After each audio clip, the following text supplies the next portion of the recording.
right, well, it is 7:01 and we do have a good bit of stuff to share. So we're going to jump in and get started. For those of you who are joining us, we are recording this so that we can share the presentation later to anybody who wasn't able to make it. But we're really happy to have you guys with us. Quick introduction, my name is Tracy Pratt. I am a former math teacher. I taught high school math for 11 years in Raleigh, North Carolina. And then I learned about NumWorks through pandemic teaching online, and started using NumWorks with my students, and then officially joined the team in about 3 years ago now. And my role is supporting teachers, and then I just kind of transitioned into a new role where we're trying to create more support and content for our teachers to have. So that's part of what we're doing today is we're creating some resources for our teachers who use NumWorks, just making sure that they have the supports that they need. I'm joined with Karen, so I'll let Karen introduce herself. So hi, everybody. Thank you for joining tonight. My name is Karen Slino, and I am in Flushing, Michigan, not Flushing, New York. And I've been teaching high school there for 31 years, which is crazy to think about, but here we are.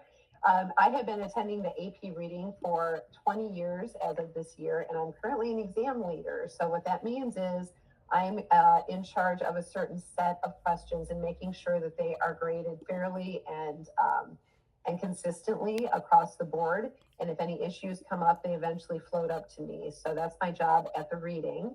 And I'm also a member of the AP Calculus Development Committee. So we are the group of people that vet every single question that ends up on the AP exam eventually. And I can tell you that a lot of time and thought and dedication goes into making sure that those questions are worded very fairly and in a way that all of your students are going to know exactly what to do. So when things are not up to par, we either reject them or we rewrite them. So that's part of my job too. So I'm really happy to be with you tonight to talk to you about the AP exam and how NumWorks plays into that. So we're ready to get going. Yeah. Yeah. So tonight our plan is, I would first like to make you aware of the AP exam structure. I think we are about 33, 34 days away from the actual exam day. So I'm sure most of you are well aware of what that means, but this whole hybrid thing has kind of thrown a wrench in things this year. I know a lot of us are very stressed about what is that going to look like? What will the kids have? And I will say, having proctored our state SAT digital exam just today, we don't need to worry. It's going to be okay. But I was very nervous going into it as well. I can also say the kids are not as nervous as we are. So the adults are the ones stressed out here. It's not the kids. So we'll talk about that first. Another thing we'll talk about tonight is the point-by-point scoring, which is a new thing for calculus this year. And that's really actually going to be wonderful for us, but I'll explain what that's all about. And then we're going to get into, so what are the calculator skills that the College Board expects our students to know? How does NumWorks play into that? And how do we do those kind of things with NumWorks? And then we're going to look at a particular free response question from last year's exam. And we're going to talk about how can we use our calculator to really make this meaningful, visual, and how can we solve efficiently? So that's our plan for tonight. So let's get going. All right, so first let's talk about what is going to happen on May 12th. So the exam itself is going to be relatively the same structure-wise. So if we have, we're used to a multiple choice section and a free response section, that is still going to happen. And both sections are going to be the same time that they've always been. What's different is there will be screens involved. So in part one, the multiple choice, all the questions will be delivered on a screen and the students will all answer them on the screen as well. One thing that is different, if you've been teaching AP a while, you know that the first part of the multiple choice was numbered from 1 to whatever the last number is. And then the second part of the multiple choice, all of a sudden we were like in the 70s, right? And that was always kind of crazy. Everything will be numbered from 1 to 45 this year. So we'll have 1 to 30 and then 31 to 45. So that's kind of a nice little transition. As far as free response, things will be different there as well. The questions will be delivered on screens for the kids, but the kids will be answering on a paper test booklet. So that's really the big difference. And I'm very happy that the College Board decided to still let the kids write math on paper, because I was a reader during 2020. And I'll tell you what, it was an absolute nightmare because kids typing math, we're just not there yet. We just aren't. So I'm really glad that they'll be writing in a paper test booklet that will get scanned, and then our readers will be grading those. Another thing to know about the FRQs. So in the past, they've done questions 1 and 2, and then they put their calculator away, and then they keep working on the rest of the FRQs on 3 through 6. They are still going to be able to work on questions 1 and 2 after the calculator time is up. However, they won't have access to the questions anymore. So that's something important for them to know. So if they have left something not completely finished, they can go back and finish questions 1 and 2, but they just won't have a calculator and they won't see the questions themselves anymore. A couple of weeks ago, I did a session on the exam, and people said, so should we tell our kids to write down everything possible?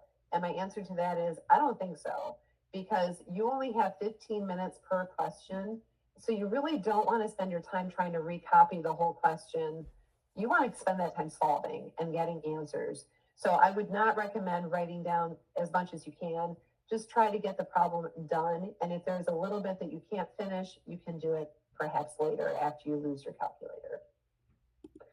All right. So, and I think I mentioned a lot of these things. So the multiple choice, they will be able to go back and forth. And that's one great thing about Blue Book that we'll show you in just a minute, is that just like with a paper booklet, if they want to jump around from question to question, they can do that. So it's not a matter of, oh, I answered number 2, now it's gone, I can't go back to it. They can always go back. If they're in a certain part of the exam, they can revisit all of the questions until the time is up. As far as free response, something new going forward is that every free response question will now be 4 parts. Mm-hmm. So when you see that test booklet, it will be split into parts A, B, C, and D, and there it is. Tracy's got it. You're so good. Look at you. So here's question 1, parts A and B. There it is, completely blank. And then the next page, parts C and D, and that's how it's going to look. So nothing will be there. So that means there will be no graphs, there will be no tables, there will be no slope fields, there will be no equations. When they look at that sample exam or that answer booklet, it's going to be absolutely blank. And Tracy has just linked where you can also access that answer booklet. It's also going to be in our folder, I believe. Is that right, Tracy? Yeah, I downloaded it. We have a folder to share with you guys after this with any links and stuff. So don't feel like you need to hold on to any links. We'll share that folder. I'll email that folder out to everybody after this event as well. That is awesome. So the problem with the graphs and tables not being in the test booklet means that our kids can't annotate them. So that's something to know going in, that unfortunately they won't be able to do that.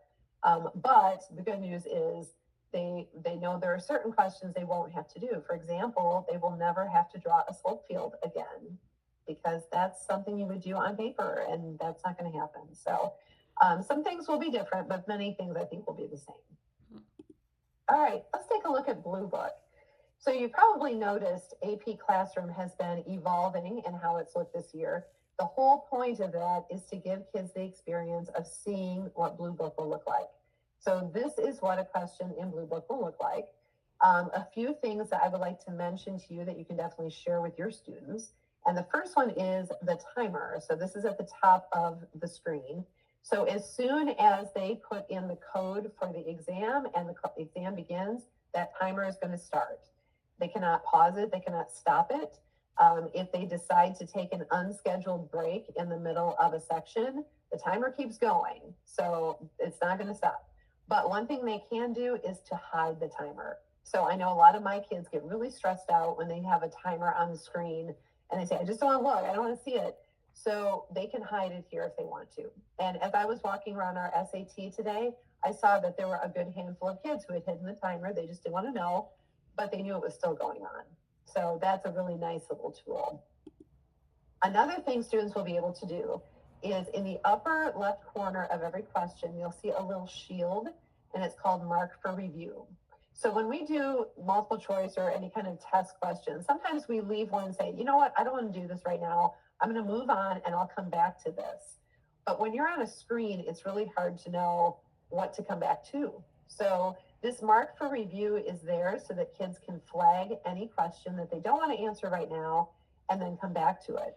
And I'll show you in a second what that's going to look like. And here we go when we come back to it. So at the bottom of their screen, they will always be able to click on that little black box, and it will show them all the questions that they need to do for this part of the exam. And it will also show them if anything has been flagged. So question 1 has been flagged because I marked it red. So I will know, oh, that's right, I needed to go back and do number 1. Forgot about that. It will also show them which questions are done. So when they are answered, I think they turn blue or green. So they'll be able to see which ones they've done, which ones they haven't done, and which ones they flagged. And so that's really nice that they're able to go back and do that. Another tool that is in the Blue Book app is in the upper right corner of every question, and it looks like a little ABC that's been crossed out. So that's the way that they're going to reduce their answer choices. So when we teach kids how to do multiple choice, we say, well, cross off the ones you know that are wrong. Well, how do you do that on screen, right? So the College Board has come up with a way to do that, and that is with this little button right here. So if they don't know that A and B are not the answers, they can just cross those out, and they are going to remain crossed out. So even if they leave this question and work on something else and come back, they will see, oh yeah, I knew that A and B were not the answers. I need to pick between C and D. So that's also a very cool tool. So the day before our SAT, I gave my kids a tour of all of these things. I will be doing the same with my AP students as well to make sure they're really clear on what tools they have going in. Perfect. And in that folder that we're sharing afterwards are these slides. So if you want to grab these to do this kind of tour with your students, that's a great opportunity too. That would be fantastic. Yes. All right. So now we are taking a look at some other tools that are available. We are in a no calculator section. So you'll notice the calculator is not available here, but there is something called highlighters and notes. So what we will see here, and I know when I'm teaching, I always say, circle this word or circle that word. This is important. And so as far as text goes, our students are going to be able to highlight anything that's important. So looking at this, I would say, circle the word rate. Well, we can highlight the word rate. It's not super dark highlighting, but it is something. So all they have to do is click on that, and then they can highlight any text that they believe is important. One thing that is important to remember, though, is that all of our graphs and our tables and equations cannot be highlighted or annotated in any way. So that's unfortunate, but if it's text, they can highlight it. So if that's something that is useful for your students, they can do that. All right. And then finally, we get to what's been the hot topic of conversation all year long, and that is the embedded calculator. So that is going to be available on the calculator questions only. It's also available in AP Classroom right now too, so you can demo it there. I want to show you though what it looks like. So it's a pretty small little calculator, and that's what pops up. So the students can make it bigger if they want to, but that's as big as it gets. So that's kind of important to realize, is that honestly, I believe having your handheld with you is going to be the most comfortable for our students, because that's what they do all the time, is they go to their handhelds. But this calculator will be there and they can use it if they need to, but it's not like when they have their whole screen filled with the calculator. It's not going to be like that. So this is what they're going to have. So, I mean, it's worthwhile for them to know what their tools are, but also to remember that one that's in their hand sometimes is the most comfortable, and they know exactly what to do with that. All right. So that brings us to the end of our discussion of Blue Book and what that's like.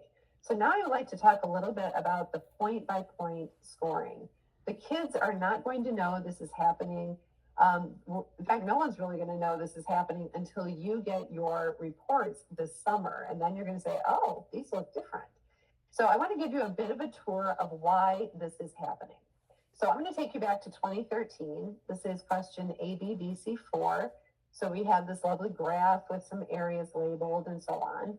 But in part D, the students are given this function G, which is f of x quantity cubed. And they know that f of 3 is -5/2. So they're asked to find the slope of the line tangent to the graph at 3. So we are looking at a chain rule situation here. So now if we take a look at what the scoring guideline gives us, this is what we see. And we say, all right, well, getting G prime, that's 2 points, and getting the answer is 1 point. Okay, and I can see what we want. But back in 2013, if I was a teacher that didn't go to the AP reading and I looked at that, I would be really confused. I would look at these 2 points and say, well, okay, that's great, but how do you get 1 point? How do you get 0 points? What kind of errors get you to these different levels of accuracy, right? And there were no bullets to explain it to us. There was nothing. This is all we knew. So when we looked at an AP exam back in 2013, there was a lot of ambiguity, probably a lot of question marks on our part because we just didn't know. When it's a 2-point question, what gets the point and what doesn't? So fast forward to 2023. So now we have question AB5 from last year. And this question also asked them to use the chain rule. It didn't ask them, they had to know that. But they were given a function h of x, which was f of g, and they were asked to find h prime of 7. So again, very similar to the 2013 question, they had to use the chain rule, and then they had to find an answer. So getting the chain rule this time was 1 point.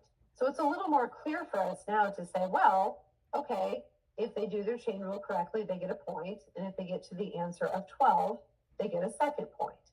And in fact, we got even more information than that. If we go to the next slide, we had scoring notes in 2023. So things were much better because if we were wondering what will get the point and what won't, all of these bullets would tell us that.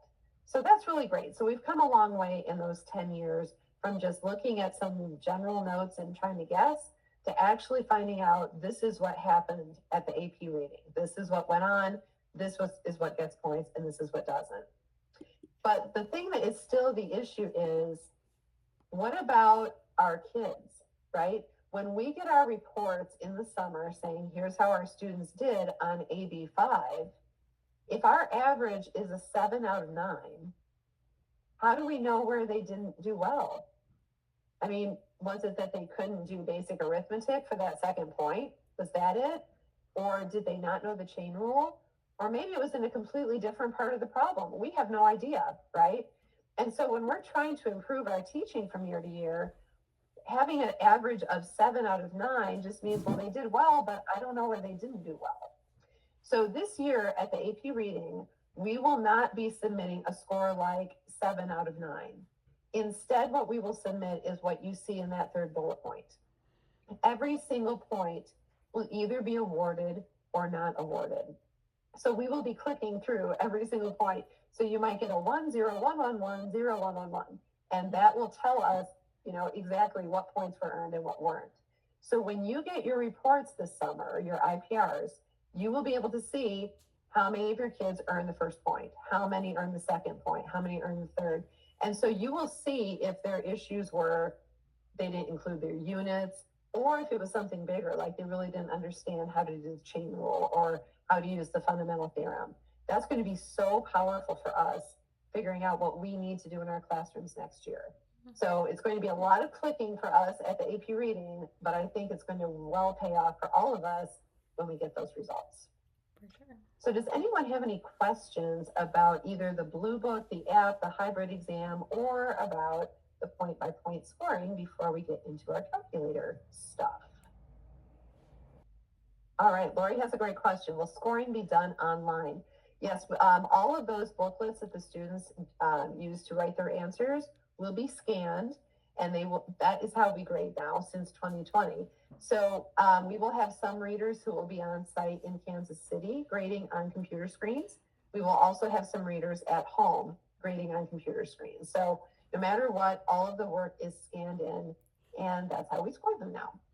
Oh, and congratulations, you're an at-home reader. Awesome, Lori. Hope you make it to Kansas City some year. All right, any other questions for us? Oh, wow, lucky you. First time applying and you got accepted. Very cool. Love it. I know. All right. All right, I think we're ready to get to the calculator part. All right, so the College Board, and you all know this as AP teachers, the College Board expects that our students can do four things on their calculators. They need to be able to graph a function, create a good window for what they're seeing. They need to be able to solve an equation, find a numerical derivative, and evaluate a definite integral. All of these things can be done on NumWorks, of course. And so we're going to take a look at how those might come up in an actual problem. So we're going back to 2024, last year, and we're looking at AB2. This was the particle motion question. The students did have their calculators for this. So we have a particle going along the x-axis, and we have the velocity of this particle, which is kind of horrendous looking natural log function. This natural log of t squared minus 4t plus 5 minus 0.2t. All right, so in part A, we are told that there is a time, which we're going to call t sub r, where the particle is at rest or not moving. We are asked to find that time, and then we are asked, is the particle moving to the right or to the left at that time? So, Tracy, what would we need to do on the calculator to answer a question like this? Yeah, I think this was always good advice that we kind of, I think a lot of us give our students, but it's always one that I like to hit home is if you see a function, the first thing you always want to do is get it into your calculator, especially on free response. You use that same function kind of over and over again. So I think step one is really to get it into the calculator. So I'm going to go ahead and make my calculator a little bit bigger here and put it in full screen so you guys can follow along. And I'm going to actually create this in the grapher. You can create functions anywhere, not just in the grapher, but that's a really good place for knowing you're going to look for the graph of it. And this is a velocity function, so v of t. For the NumWorks calculator, if you use t, it's going to think that it's parametric. So we do want to make sure we're doing v of x here. You can use your function template if you want, but I like to name my functions kind of the way that they are represented. So I'm going to use my alpha keys to create alpha division. That would give me a v, and I'll call it v of x. And then I'm going to shift pi to set that equal to my natural log. And of course, I've hidden it. So it's the natural log of t squared, but again, we want to make sure we're using the argument x just to tell it that it is a rectangular function and not parametric, minus 4x plus 5. And then I think at the end there it was minus 0.2, so minus 0.2x. Mm-hmm. So we've got our function in there, and that's really great. We know that we're trying to find when the particle is at rest. So we're trying to find when that velocity is 0. There's two ways you can do this. It's in the grapher, so if it's already in the grapher, you can find this value on the graph. One of the nice things about NumWorks is the auto zoom, so it kind of makes sure that everything is in the window that you would want to see. And we are looking for the at rest between 0 and 2. So we're trying to find that at rest value where the velocity is 0. So that's going to be that first 0. So I'm just using my left and right arrows to find that value 0. And then that is a value that I can never remember if we need to hold on to these or not. I always, if I find something, especially in free response, if I find something, I like to put it into my calculator, just like the v of x is in my calculator now, and I can use it anywhere. I also like to store my values that I find too. So I'm going to shift x to the y. Shift x to the y gives you like a little forward store value, and it's going to store the value that we have just discovered. So it's just storing that x value of the 0, and then I'm going to just call it alpha a to call it that stored value. and press OK. So that way I can store that. Okay. And Tracy, we had a question about how did you get that equal sign when you were writing your equation? What did you do?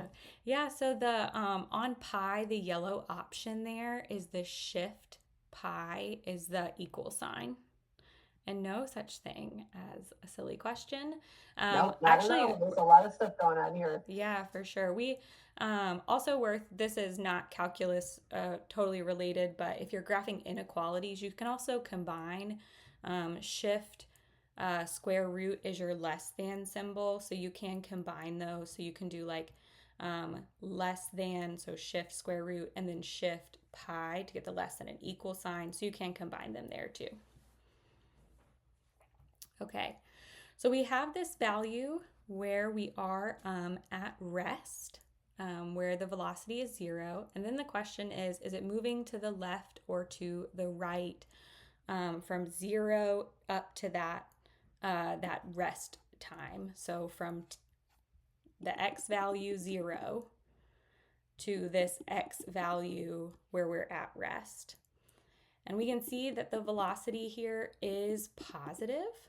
And so if the velocity is positive, we know that our particle is moving to the right. So we can say we have our value and we have what the particle is doing because that value is greater than 0. Nice, I love it. So lots of really good tools there, and also things that we are expected to be able to do with the College Board, right? We need to be able to create a graph, and NumWorks automatically creates a perfect window, which is awesome.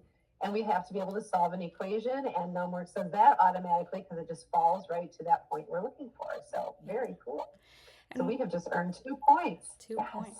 One thing I'll also say, because we did solve an equation by graphing here, we found the 0. You can, even if it's stored in the grapher, you can put that equation in the equation solver. That's really nice because, for example, maybe you didn't, want to graph it. You can solve that just by doing, I've got it stored as v of x. So I can say, well, when is v of x? And again, I'm going to do shift pi to set that equal to 0, and you can solve that equation. Another way to find that. This is really nice because not only can you do when is like the velocity equal to 0, but you can use your alpha toolbox key to create prime marks, which is also really nice too, finding when derivative functions are equal to 0 and so on. So that's just another way to do that, where you can solve equations and then again finding that value in that interval. So just another way to do that. Okay. Nice. Okay, let's take a look at the next part. Yeah, so part B. Okay, so now in part B, we are asked to find the acceleration of this particle at time 1.5. And we're going to show the setup for our calculation. And then the next question is the speed of the particle increasing or decreasing at this time? And explain your reasoning. So we were given the velocity of this particle, but now we have to think about the acceleration, which of course is the derivative of velocity. So now we have to think about how are we going to get there? So how is NumWorks going to help us? Yeah. Again, multiple ways to do some things, which is really nice. Having that function in the grapher, we can do all of this in the grapher. You can also do it in the calculations as well. I'll show in the grapher first. So we have this expression in here. And if we want to turn on some derivative values, that's really helpful. Right now we get, our bottom banner displays the x value and the velocity value. But if we want the acceleration, we want the derivative of velocity, we can turn that on. So how you can do that from your graph screen is if you're highlighting a function. So I'm tracing a function. So as long as you're tracing a function and you press OK on it, you have a lot of things you can do here. And one thing I like is in the options, you have some derivative options. So really nice in here. Lots of fun things. One of the things that I think is really helpful for this is to turn on the value of the first derivative. That's a really nice feature that allows you to, that bottom banner that I was talking about where we had x and v, Then if I back out, I've turned on the value of the derivative. Again, that was in the options menu. Um, Now the bottom banner includes your v prime as you trace. So now as I kind of trace along my function, I can find what is the derivative of velocity or acceleration. I can also input values here, so I can say at 1.5 and press execute. I can go directly to that 1.5 value. And now my bottom banner really kind of has the things that I need all for this problem. I've got the velocity at 1.5, and I have the derivative of velocity or acceleration at 1.5. So that's, And those are really the things we need for this question. So that's perfect. yeah, absolutely. And then again, we were talking about doing things multiple ways just so you can kind of see the different options of what your students can do. The visuals are nice on the graph. If you go to the home screen and into calculate, just like in the equations, you can pull the function that you've got in the um, uh, equation, or sorry, in the grapher, you can pull that here into the calculations. So using my alpha division key, I can call V and I can say, well, what is V of 1.5 and find that velocity value. And then I can also use those alpha keys, V and then alpha toolbox to get that prime mark and find the derivative at 1.5. So two ways to do that. If you like kind of the calculations where it's just like computations, that's a way to do that. So Nice. Good. So a couple of things I like to mention about the scoring when you see a question like this. I know our students, once they get a calculator in their hands, they tend to not want to show very much on paper. And when you're doing an FRQ, this is where it's up to you to show what you know, right? So you'll notice in that first line, we don't just have a of 1.5 equals -1. And that's important because we were told to show the setup for your calculations. So showing that a of 1.5 is v prime of 1.5, that's communicating to our readers, I know I needed to find a derivative. And that's what I did. It happened on the calculator, but this is what I did there. So from the beginning, I always teach my students, this is what we're going to write. A of 1.5 is what we're asked for. V prime of 1.5 is what we did to get it. And that's kind of important. Also, another thing that students tend to make a mistake with in problems like this is sometimes they throw a t where that 1.5 is. Like they might say a of 1.5 equals v prime of t equals -1. And that's not true, right? Because v prime of t is not always -1. It just happens to be at 1.5. So it's really important that we're picky about that notation in our classrooms, because we will be picky about it at the AP reading too, because we are all about communication. And so that's important. Also, when they're talking about whether speed is increasing or decreasing, it's important that they talk about what the velocity and the acceleration are doing at that time, not in general. So we don't want to say v prime of t is negative. We want to say v prime of 1.5 is negative and v of 1.5 is negative, and then come to our conclusion. Great. Perfect. All right, let's go on part C. All right, so now in part C, we're talking about position. And it says the position at time t is, well, we know that at time 1, we are at -3. So where are we at time 4? So now we are thinking about integration. We know what velocity is, but now we have to kind of back up and do some anti-deriving to get to our position. And so we're going to set up an integral. So we know what we need to do. How is the calculator going to help us this time? Yeah, I'm going to go ahead and click just so that way we can see the setup that's required. So we've got to take our initial condition and then add to it the integral from the two bounds on our velocity function. So in the calculations, I'll start there. We can compute this right here in our calculation screen. We know that our x1 value is -3, so we'll start with that first. And I think we were talking about this earlier, Karen and I were, about how important it is to put that at the front so that people don't accidentally throw it in there with your integrand and put it inside your integral there. So we've got -3 plus, and then to do an integral on the NumWorks calculator, all of those calculus tools are in your toolbox. So in the toolbox under calculus, that's where you can find, your ddx notation for derivatives if it's not a stored function, and then your integrals are in there. So we're going to grab that template. I'm going to do from 1 to 4 on v of, and my integrand's already set up with x. I'll leave it as v of x. So I'll do alpha division to grab the v of x. So we're doing the integral from 1 to 4, and then we're adding that -3 value onto it to find that position at time 4. So this is a great way of how you can do this in the calculation application. You can do this integral as well in your graph for your students who just love the visuals. If you're in your grapher, you can compute an integral here. Just like before, anytime you want to do something, you can press OK or toolbox on a graph. And then this time we went into options to turn the derivative on. But if we want to find an integral, that's going to be in that find menu. And then down below at the very bottom here, we have an integral calculator. The integral calculator allows you to input your bounds, so we can start at 1 and press execute. You have to input your upper bound, so we'll do 4 and press execute, and it's going to show us that area.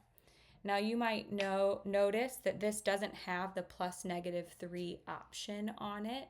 On a free response question, and Karen, correct me if I'm wrong, they could leave it as -3 plus the 3 digits or 4 digits for that integral value and leave their answer kind of unsimplified.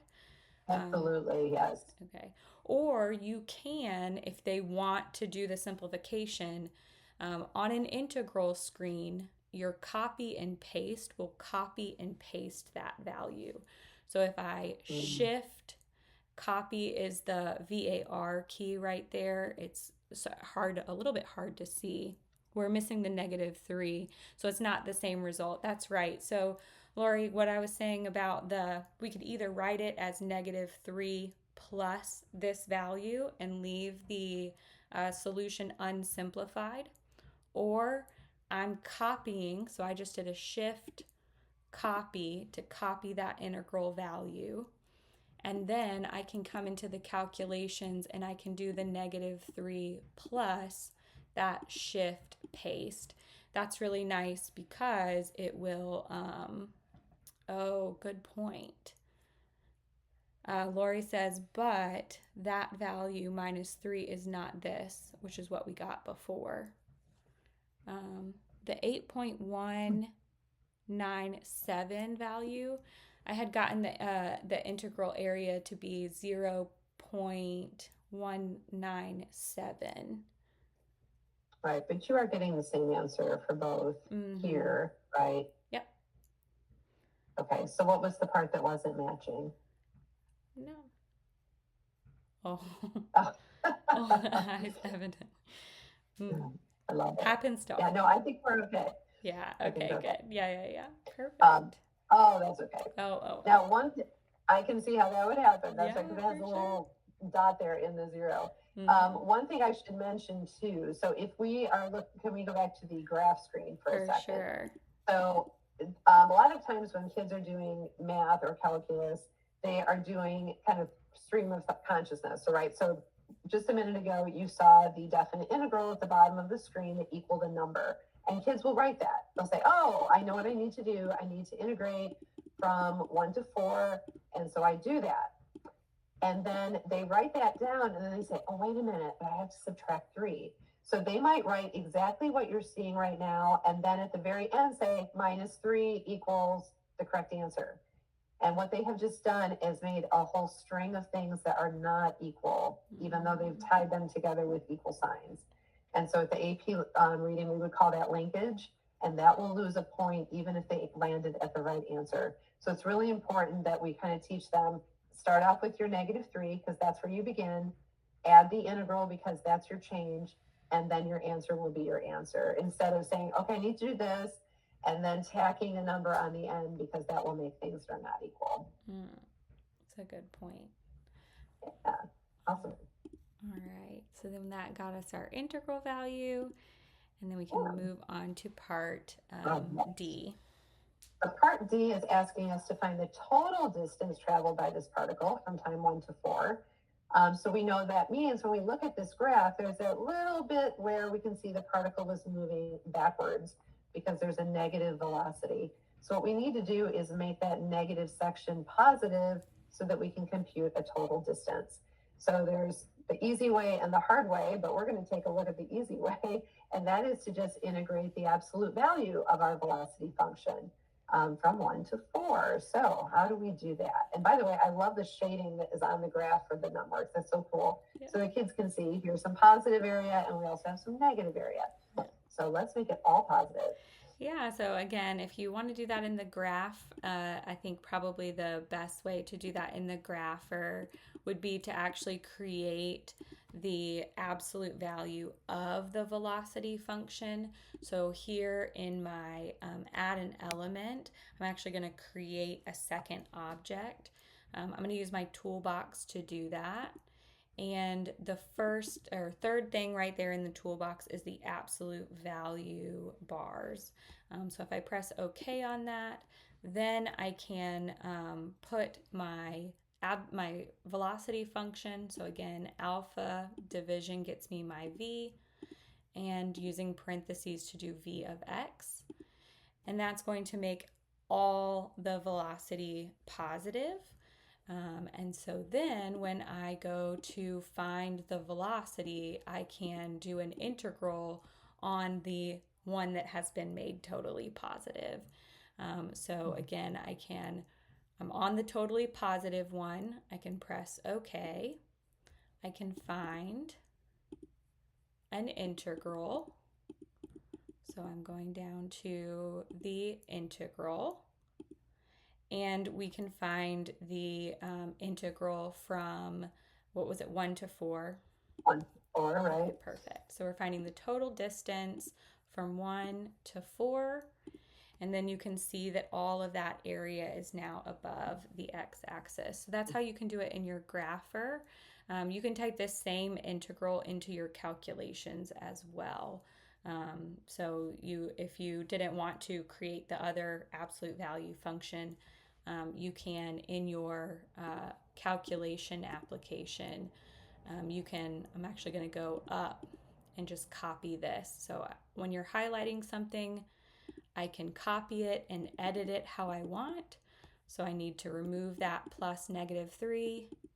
And then around that v of x, I'm going to use my toolbox to grab that absolute value, so that I'm taking the integral around the velocity function. So taking the integral of the absolute value of velocity to find that total distance. Nice. All right. Okay.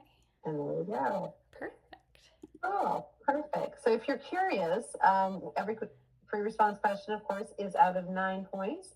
So this question scored an average of 4.24 at the reading last year. And I know before I ever went to the reading, I always thought, oh, these questions aren't that hard. The kids are probably scoring like an average of 6 or 7. No, they never do. So getting around 4, maybe a bit over is pretty typical. So this was a good average for this question. But there were some issues, and I wanted to share with you some of the things that came up on this question at the AP reading last year. So in particular, communication was an issue. And I mentioned this earlier, is that in part A, they were able to find that t value. They didn't always show what they did to get to that t value. So it's really important that they're communicating what they're saying. So the first thing they should say is, when does v of t equal 0? And then give me their solution. If they are just writing a solution without anything else, we don't know how they got there. And so they need to communicate that. Another issue also, sometimes when I mention this, sometimes students will say, well, A of t is -1. Well, no, it isn't. A of 1.5 is -1, but that's not even quite at the bar either. What we really love to see is A of 1.5 is V prime of 1.5 is -1. So that one kind of has three tiers. And to get to the true smiley face, we need to communicate completely of what we're doing. So that was one issue. Another issue is with notation. So using the calculator to find derivatives is always the way to go. But there are kids definitely who don't. Maybe their calculator died. Maybe they just didn't think about using their calculator. Who knows? But they decide to do the chain rule on that natural log function. And that's fine. But sometimes they don't communicate very well. So if you look at that first bullet on the right, so they have that 2t minus 4 there, but they do not have parentheses around it. So technically, they are just multiplying by 2t and then subtracting 4, and that's not what they mean. So it's really important if they are going to do the derivative analytically like that, that they are using parentheses when appropriate. So they didn't have to do this, but if they chose to, they had to communicate well. All right, next was, and by the way, I know I'm skipping number 3, but number 3 was not relevant to AB2, so you'll see why in a second. But the next issue with AB2 was linkage, and we talked about that too, with people saying things like A of t equals -1. That is not true.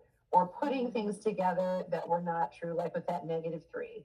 Saying, okay, well, I know I need to integrate. Oh yeah, I need to throw in the -3. And that's not okay either. So we want to make sure it's very clear that if we use an equal sign, everything on each side of that equal sign is truly correct and true and valid. And I think there was one more thing. Oh, yes, and decimal presentation errors. Really important that the students know they need to have 3 decimal places of accuracy. They can show more, but they can't show less and still get full credit. So that was an issue with this question too. And it's also So true that if they round to 3 decimal places, it has to be an accurate rounding. Whereas if they get in the habit of writing 4, then that's okay. And if they mess up that's rounding absolutely that fourth, that's what I used to tell my students too. So just write 4. Let's just be safe. just write 4 and be safe. Absolutely, absolutely. So these things that you just saw are from a document that another exam leader, Verge Cornelius, I'm sure you've heard of her. She and I put this together at the reading, and it's a whole document of things that were kind of important that just kept coming up with the questions on the operational exam. So if you go to the next slide, I believe I have a snip of it. So that document is going to be in the folder that we're sharing with you. So you can actually look through all of the questions that were on last year's exam and see what were the big things that kept coming up at the reading. And there are things that you want to remind your students about, of course, going forward. All right, now I know Tracy has some super cool things to share with you. So this is awesome. I'm very excited about this part. Yeah, well, so we kind of covered the required things, like what is required for the exam that they need to be able to do with a calculator. So we kind of covered all of those. We've graphed functions. We talked about how do you solve equations, how do you take a derivative and an integral on the calculator. But there are some things that the NumWorks calculator does that can help support students that are not required by the College Board, but are nice to know. So the first thing I kind of pulled up a little list here, and we will see how many we can get of these, but we will be, of course, respectful of your time today too. The first one is tangent lines. So we kind of briefly glanced over that. When you're on a function, and actually what I'm going to do is just to kind of clean some stuff up. We're done with this function, so I'm going to delete these. And I'm going to add just 2 a little bit more simple functions for us. So I'm going to do, let's do f of x, and I'm going to set that equal to x squared minus 5x. I just typed that in. You could also, from the elements, you can go over to, from add an element, you can go over and grab a template if you would rather kind of use, to get all that good stuff in there ahead of time. So here we'll make the second one a sine of x function. So I'm just getting two functions in there just so that we can have some things to look at. I'll go down to plot the graph, and I've been playing with my windows, so I'm going to click up to the auto and just press OK to quickly create a nice auto zoom of our two graphs. So a couple things that you can do when you've got some functions in there. If you're on a function and you press OK, that's where you can bring up that calculate menu. Because I have two functions available, in my find menu, I will have a tangent line for the function I'm highlighting and an area between curves for the two graphs that I have in there. So just so we can see what that looks like, the tangent is really nice. If you press OK on that, it gives you a little tangent kind of slider where you can slide around to see different tangents to the curve. Great for exploring increasing, decreasing, and concavity. You can also type in a value. So if I wanted the tangent line when x is 2, I could just type in 2, press execute, and that would give me my tangent line for when x is 2. The other thing you can do, and I got those two functions in there, I just pressed OK to get out of tangent. I'm going to press OK again to go back into the find. The other thing that's really nice is the area between curves. We know that that shows up on the AP exam sometimes too, where you're graphed two functions and you have to find the area between those two curves. This is really nice because the calculator will do this right here with the visual. I did not store my intersections, and that's actually okay for me because the calculator will go to the intersections as you find the area between two curves. So I'll just press OK on that first intersection, and then I can go to that upper intersection and press OK to find that integral of between the two curves. So that's some other nice features that we didn't cover today that you can use or didn't cover earlier in the problem. The other thing is we immediately stored our functions in the grapher. So we put all of our functions, we created them right here in the grapher.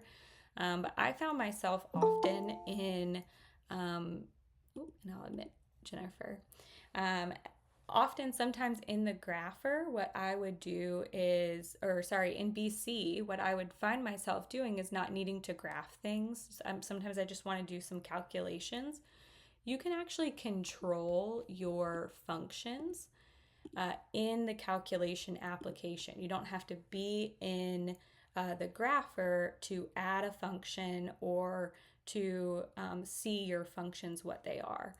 So if you go to the VAR key, this is where anything that you've kind of stored, this is kind of like the memory of the calculator.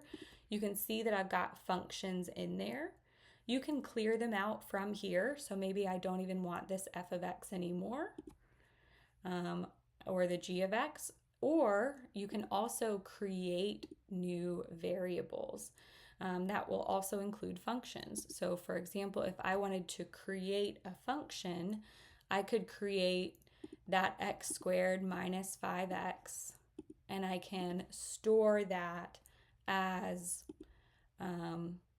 h of x.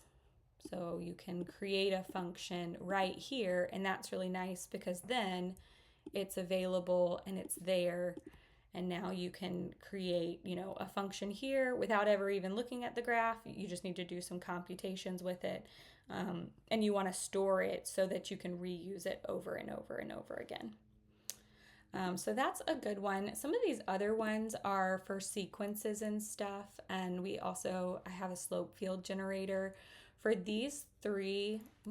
those three topics, what I'll do on our folder for takeaways, I'll link some tutorials for those of how to do those, because you can use the sequence app to explore converging and diverging for sequences. So I'll put a tutorial in the little folder takeaway for that. You can also use sequences to create a table for Euler's method for approximating a y value. So I'll link a tutorial in there for that. And then pretty recently, I developed a Python script for a slope field generator.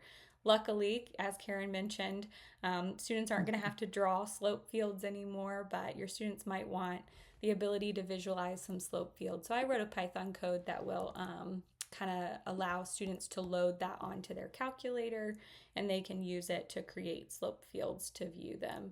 I'll put the link to that in a tutorial of how to use it as well in that folder.